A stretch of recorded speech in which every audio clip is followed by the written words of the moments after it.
Dorian, thank you very much for catching up with us on the Victorian Croatian Chamber of Commerce interviews that we have here for our monthly magazine. Great to connect with you. Now, just in terms of context for how we caught up, I saw your article on LinkedIn. You're quite active on LinkedIn, aren't you? Yeah. I'm trying to keep up with the space. Everything keeps changing fast these days, doesn't it? And you Yeah, had an yeah. article in there from Total Croatia News. And something that captured my eye about your article was if people realise that their future is their responsibility, not the government's, then everything is possible. I love that line. Yeah, thank you. I'm trying to do with that philosophy. Doing it's easier if you think that it's your responsibility than to put the responsibility on someone else. Yes. And you really, when you realise that it's your life, you're in control, you can kind of work out what you'd like to do with that. Yeah. Well, I feel it more like relaxing in that way. Because if I look always to the other, if they will help or if I'm waiting for someone else help, it's more stressful.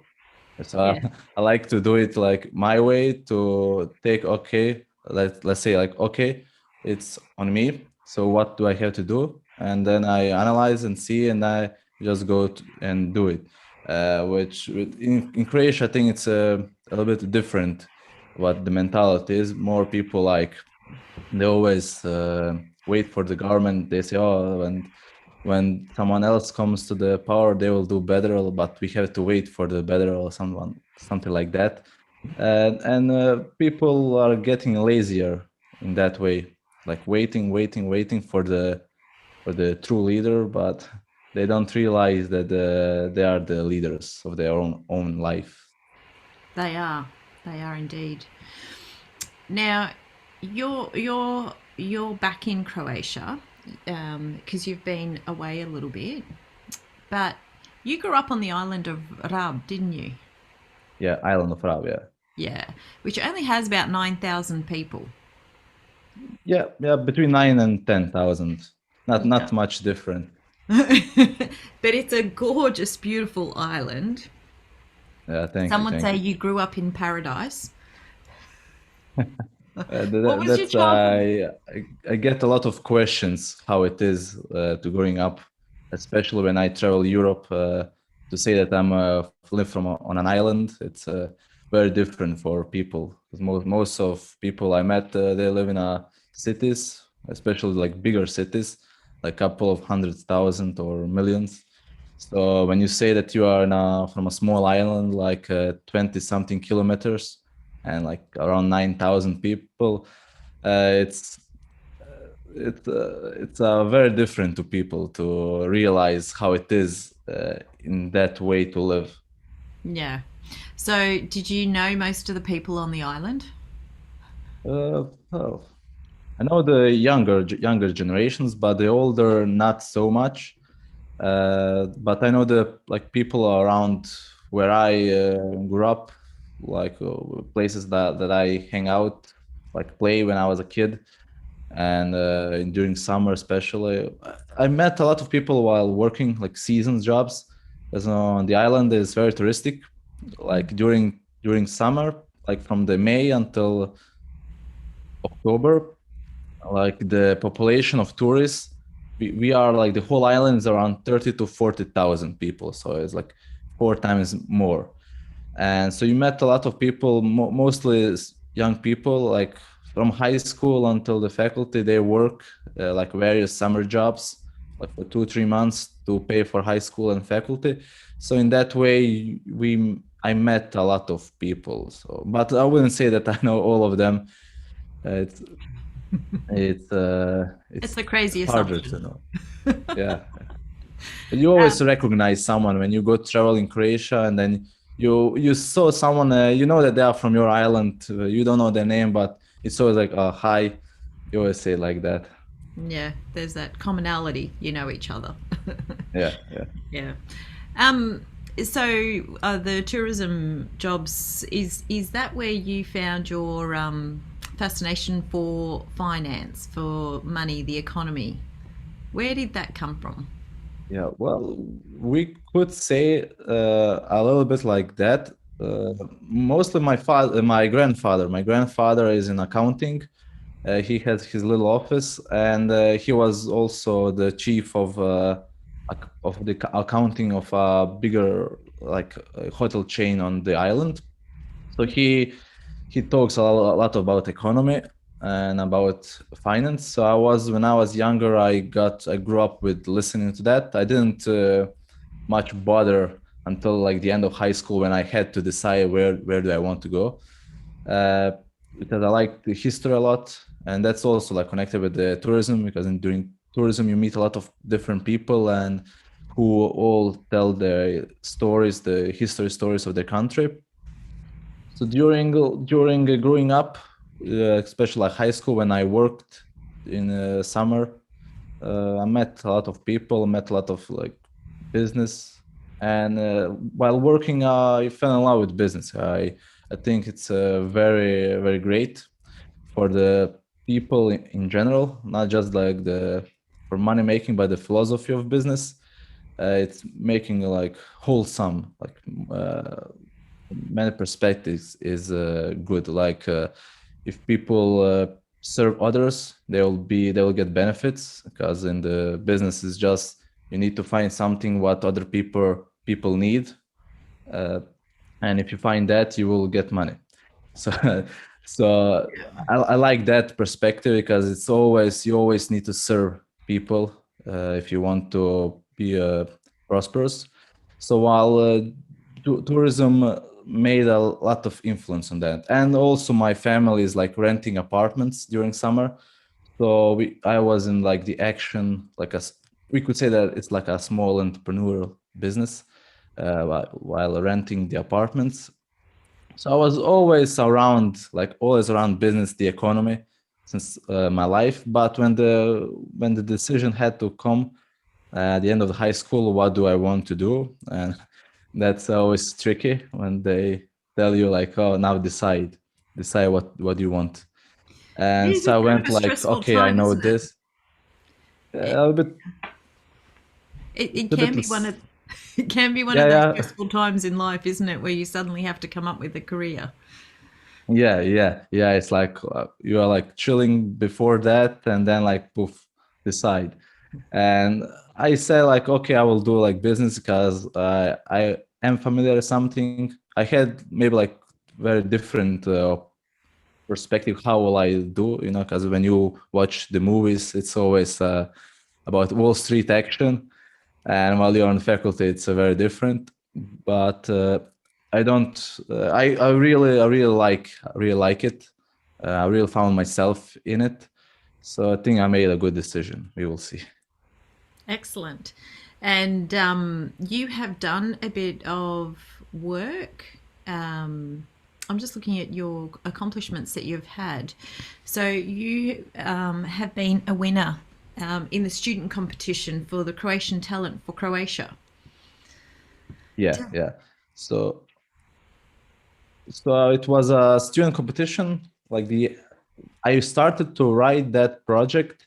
The competition is like a national, and it's organized by the biggest Croatian newsletter, Večernji List, uh, and like in the biggest business paper, Poslovni dnevnik. And it's about to motivate students to make like for entrepreneurship mostly. So I was like researching for my final thesis in bachelor, and I did that while I was still in Prague studying.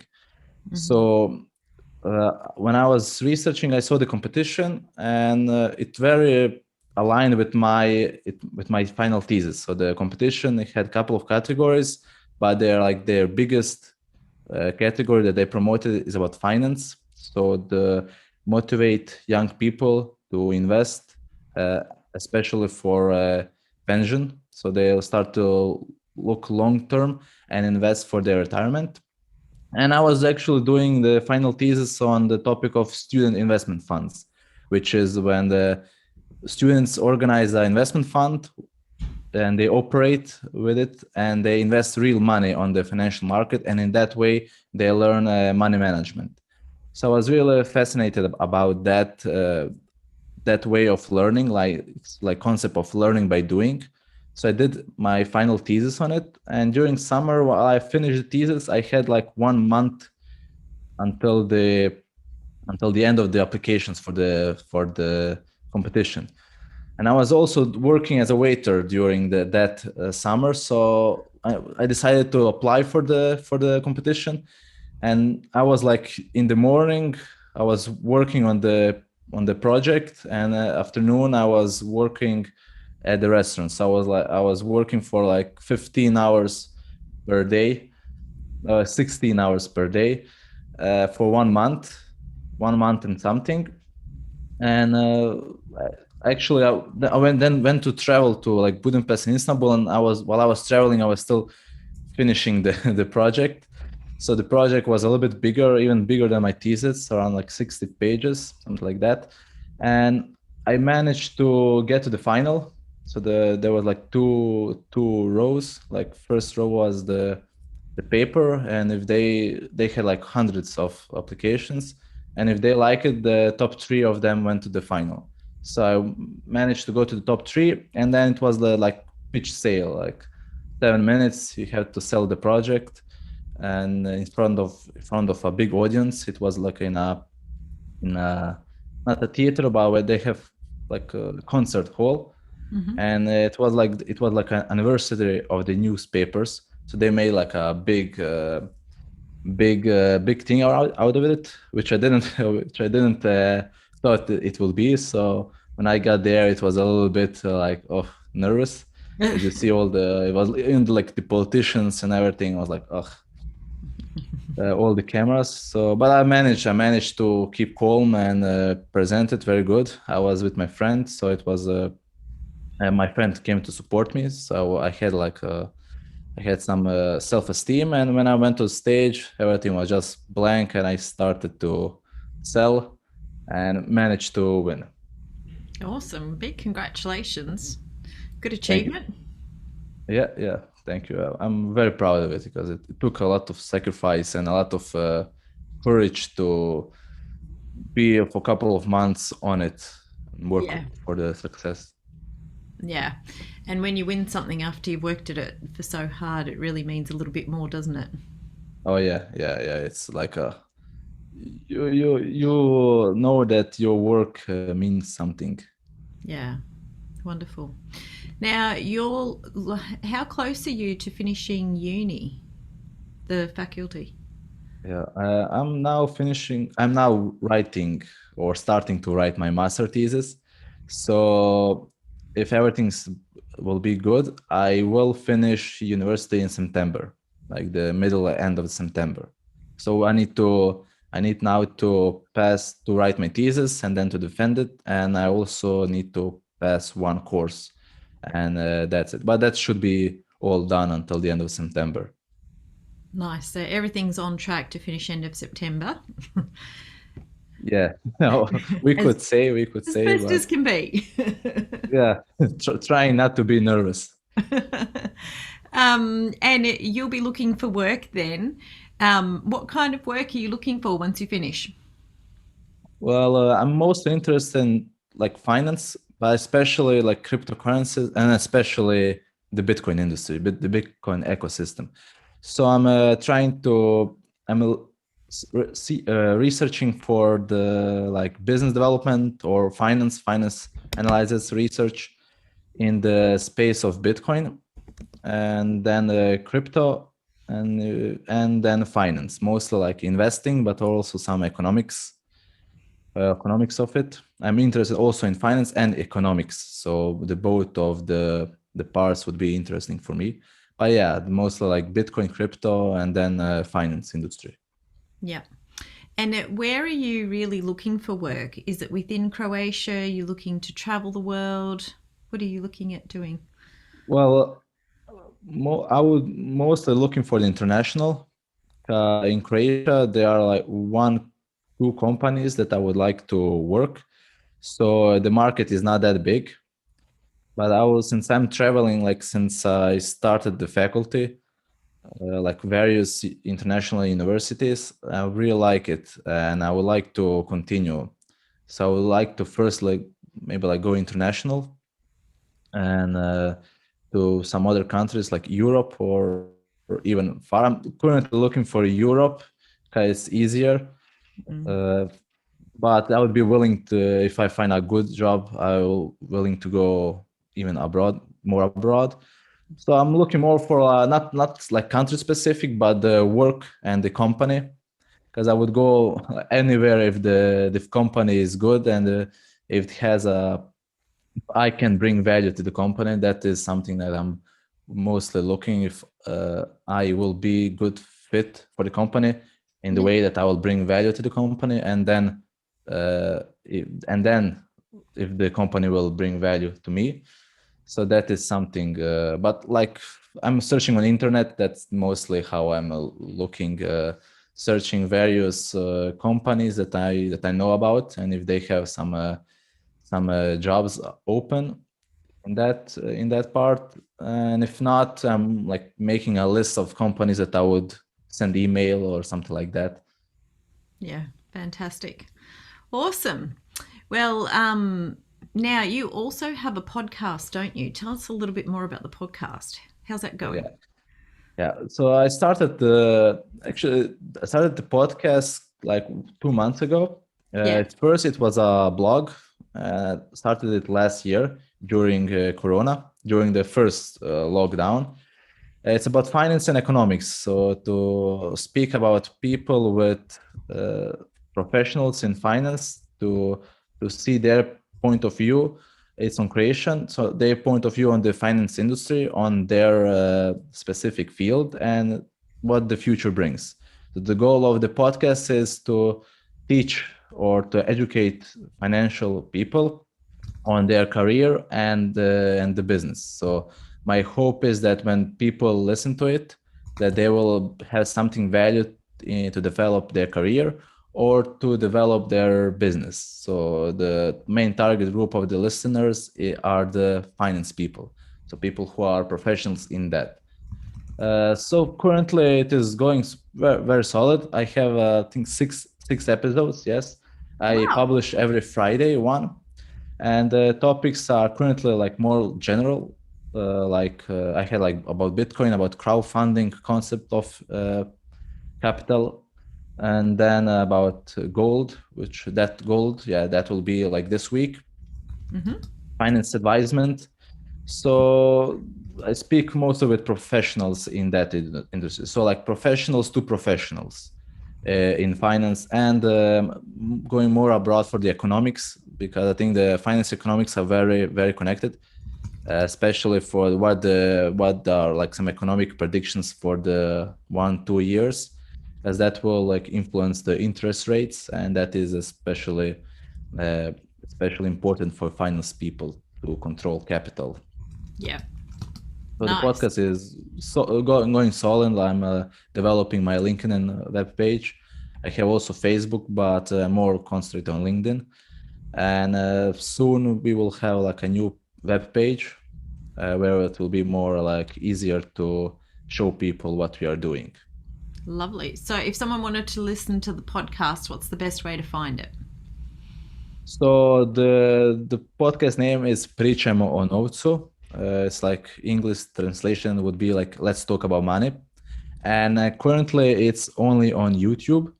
So we have also video. We are filming like via Zoom, and then we edit. So the YouTube is currently the only. Soon it will be also like on Spotify and Google and Apple Podcast. Like when we get a couple of more episodes, so then we will start to publish also there. But it's the best thing is YouTube. Awesome. Okay, we'll make sure whether we put a link in the in there so that people can find and listen to the podcast and learn. That would be great. Learn something new. Fabulous to catch up with you, Dorian, and then share a little bit about what's going on in your world over in Croatia, and kind of future of where you're looking forward to, and for people to get to know Croatian youth at the moment. Thank you, Cindy, for invitation. I really like the talk. Hope that the Croatian-Australia alliance will be stronger. We have a great ambassador. Yeah.